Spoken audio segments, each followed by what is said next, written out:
Assalamualaikum warahmatullahi wabarakatuh. Perkenalkan, nama saya Aslan Bakri. Di sini saya akan menjelaskan atau mereview materi dari mata kuliah Sosiologi Pendidikan berupa materi dari awal, yaitu materi pertama, sampai dengan materi ke-6. Baik, tanpa berlama-lama, mari kita simak penjelasan berikut. Materi pertama yaitu tentang Sosiologi Pendidikan.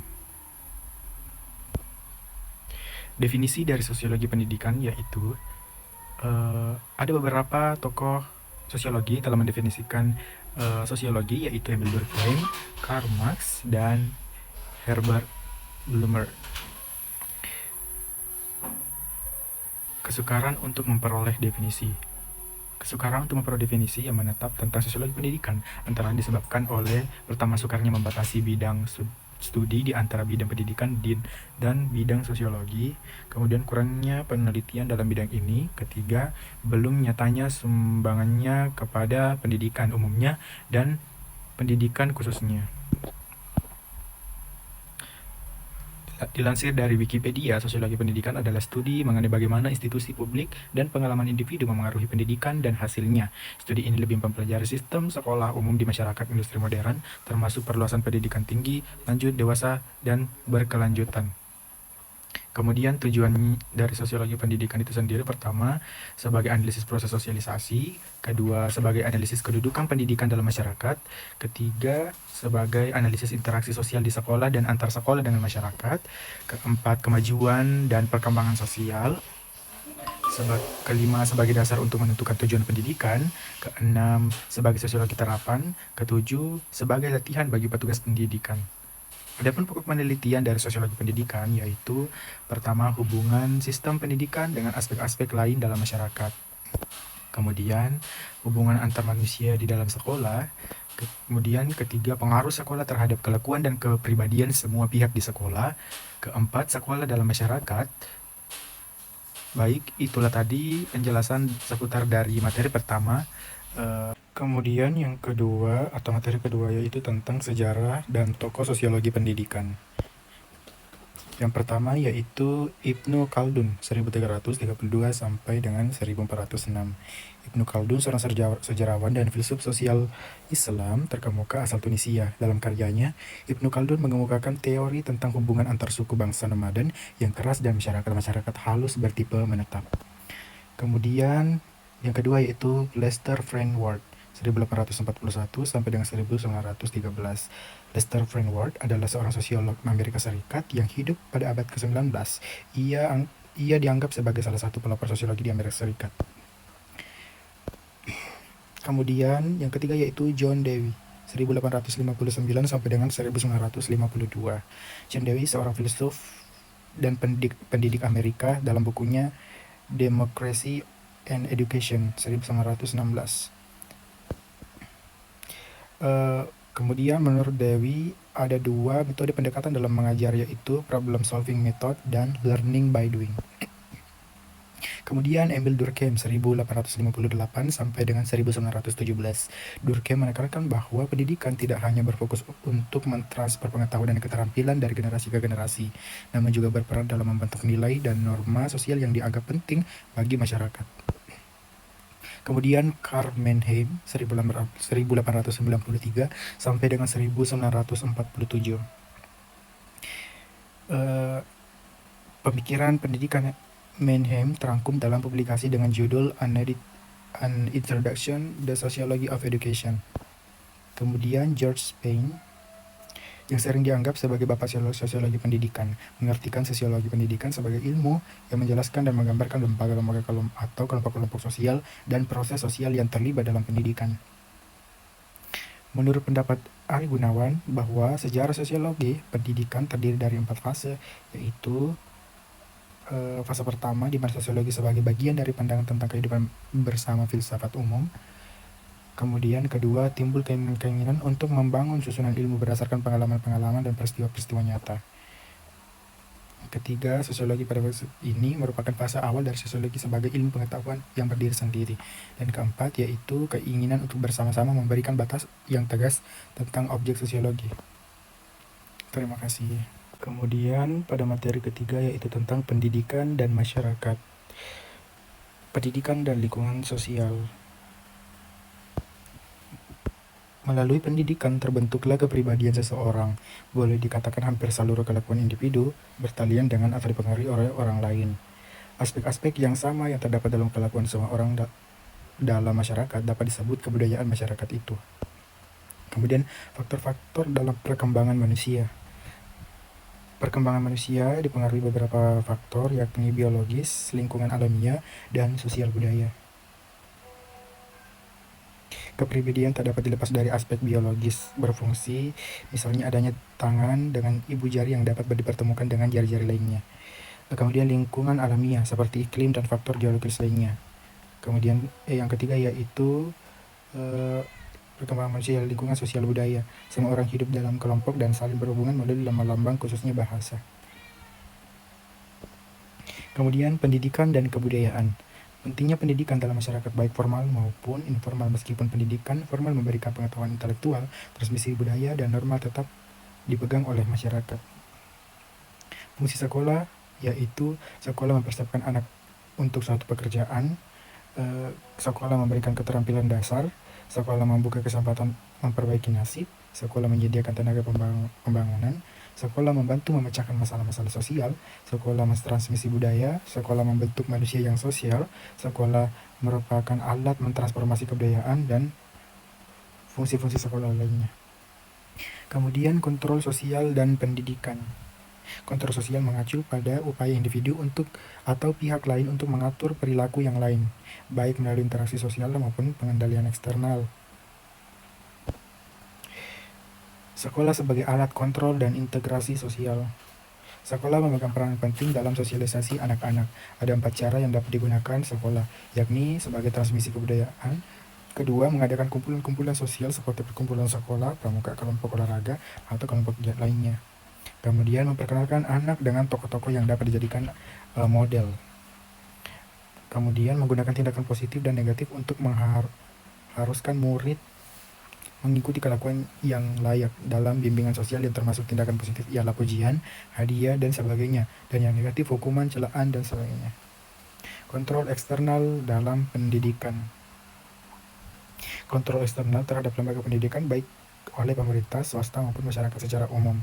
Kontrol langsung di sekolah berasal dari kepala sekolah dan guru.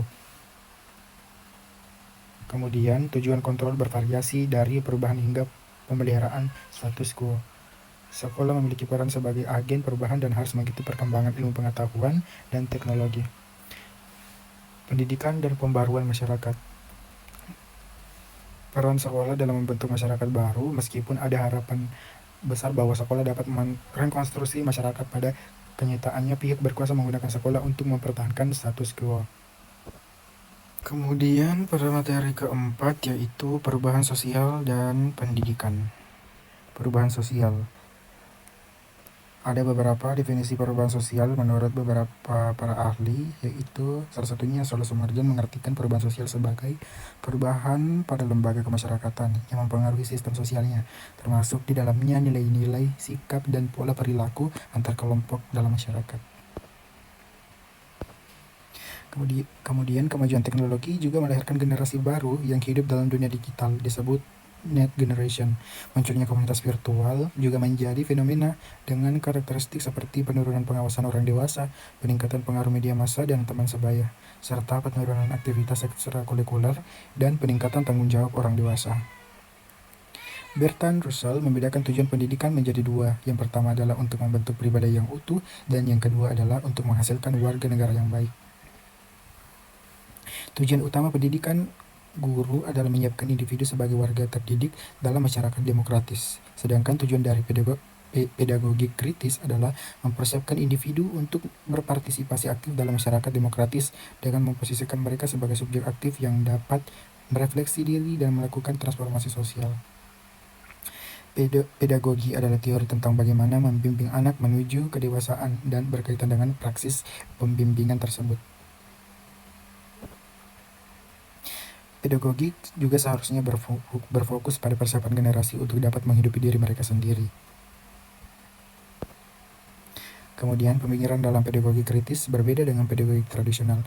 Pedagogi tradisional menitikberatkan pada perkembangan anak secara terpisah dari kehidupan nyata. Sementara itu, pedagogi kritis menekankan pendidikan dalam konteks struktur sosial politik.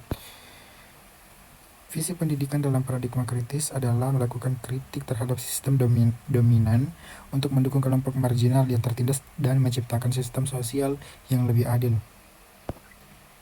Pandangan Freire, pendidikan adalah proses di mana peserta didik menerima informasi dari guru. Pendidikan termasuk sekolah merupakan perjuangan untuk mengatasi dominasi agar setiap individu bisa memahami makna keberadaan pribadi dalam hidupnya. Pendidik harus membantu peserta didik memperoleh pengetahuan yang dapat digunakan untuk mengembangkan literasi kritis. Kemudian pada materi kelima tentang pendidikan dan stratifikasi sosial. Penggolongan sosial. Stratifikasi sosial dalam masyarakat. Dengan beberapa masyarakat memiliki stratifikasi yang sangat ketat seperti kasta, di mana anggota tidak dapat naik ke golongan yang lebih tinggi. Di sisi lain, ada juga masyarakat dengan stratifikasi lebih fleksibel, di mana perubahan status sosial lebih mungkin terjadi. Kemudian, cara-cara menentukan golongan sosial yaitu dengan metode objektif, subjektif, dan reputasi.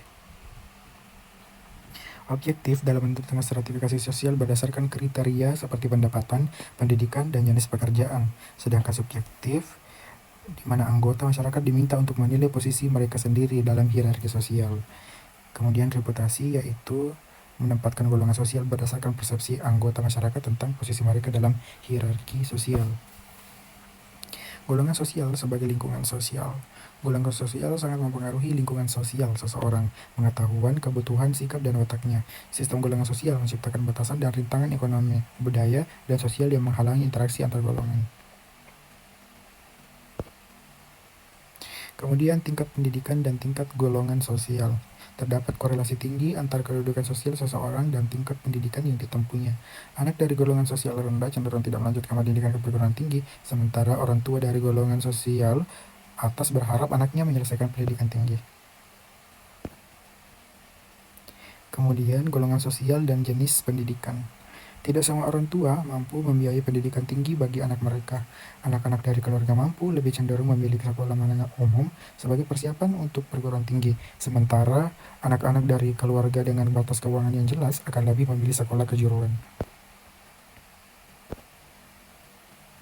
Bakat dan golongan sosial. Anak-anak dari golongan sosial rendah cenderung memiliki prestasi akademis yang lebih rendah. Pendidikan sekolah juga cenderung lebih memihak anak-anak dari golongan menengah dengan guru yang lebih memperhatikan mereka. Perbedaan dalam partisipasi dalam kegiatan ekstrakurikuler dan hubungan sosial juga terlihat antara anak-anak dari berbagai golongan sosial. Anak-anak cenderung memilih teman dari golongan yang sama atau yang memiliki status sosial yang serupa. Kemudian yang terakhir yaitu materi ke-6 tentang pendidikan dan mobilitas sosial. Sosiometri. Metode sosiometri untuk mengetahui hubungan sosial antar murid-murid dalam sebuah kelas. Metode ini melibatkan murid-murid menuliskan nama teman yang mereka sukai atau tidak sukai, serta kemungkinan variasi seperti teman sebangku, teman belajar, dan sebagainya. Informasi ini diolah menjadi sosiogram yang menunjukkan hubungan sosial dalam kelas dengan bintang sebagai murid yang paling populer, isolate sebagai yang terpencil, pair sebagai pasangan yang saling memilih, triangle sebagai segitiga, dan klik sebagai kelompok dengan hubungan erat, sering dipimpin oleh individu yang dominan. Mobilitas sosial. Mobilitas sosial dalam masyarakat modern yang terjadi ketika individu naik atau turun dalam status sosial berdasarkan faktor seperti golongan sosial, kekayaan, jabatan, dan lainnya. Mobilitas sosial vertikal terjadi ketika individu masuk ke lingkungan sosial yang berbeda, seringkali terjadi dalam masyarakat industri yang membutuhkan tenaga teknis dan profesional. Masyarakat feodal cenderung statis, sementara masyarakat industri lebih terbuka.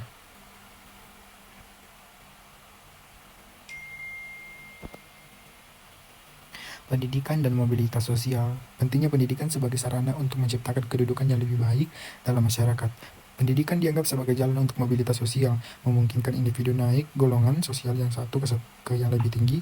Meskipun pendidikan diharap meratakan kesempatan dan mengurangi perbedaan golongan sosial, dalam kenyataannya tidak selalu demikian mudah. Ada dua pengertian tentang mobilitas sosial, yaitu perubahan sektor masyarakat secara keseluruhan dalam kedudukannya dan kemungkinan bagi individu untuk pindah dari satu lapisan sosial ke lapisan sosial lainnya. Mobilitas sosial melalui pendidikan. Dahulu, menyelesaikan pendidikan pada tingkat tertentu memberi harapan untuk mendapat kedudukan sosial yang terhormat. Namun, saat ini pendidikan tinggi dianggap sebagai syarat penting untuk mobilitas sosial. Faktor seperti hubungan pribadi, rekomendasi, dan prestasi juga mempengaruhi kemungkinan seseorang untuk mencapai kedudukan tinggi dalam pemerintahan atau dunia usaha. Guru juga dapat mempengaruhi mobilitas sosial dengan memberikan dorongan kepada murid untuk mencapai prestasi yang tinggi. Tingkat sekolah dan mobilitas sosial. Meskipun pendidikan tinggi memberikan kemungkinan mobilitas sosial, terdapat batasan seperti selektivitas dan biaya. Meskipun kewajiban belajar ditingkatkan, mobilitas sosial tidak selalu meningkat dan ijazah SMA tidak lagi memberikan keuntungan besar. Pendidikan tinggi masih selektif dan biaya pendidikan menjadi hambatan, meskipun ada beasiswa dan opsi pinjaman. Pendidikan menurut perbedaan sosial. Ketidakselarasan antar prinsip demokrasi yang menekankan kesetaraan dengan kenyataan perbedaan sosial dalam masyarakat. Meskipun pendidikan bertujuan untuk memajukan setiap anak, sekolah tidak mampu menghapus batas-batas sosial dan mempertimbangkan terhadap perbedaan sosial dalam kurikulum dan pengajaran dihadapi dengan kontroversi. Usaha untuk mengajarkan kesetaraan dan mobilitas sosial di sekolah seringkali bertentangan dengan stratifikasi sosial yang kuat di masyarakat yang belum pernah sepenuhnya dipahami. Baik, itulah tadi review singkat terkait dengan ke-6 materi yang telah saya pelajari tentang sosiologi pendidikan. Kurang lebihnya mohon dimaafkan. Assalamualaikum warahmatullahi wabarakatuh.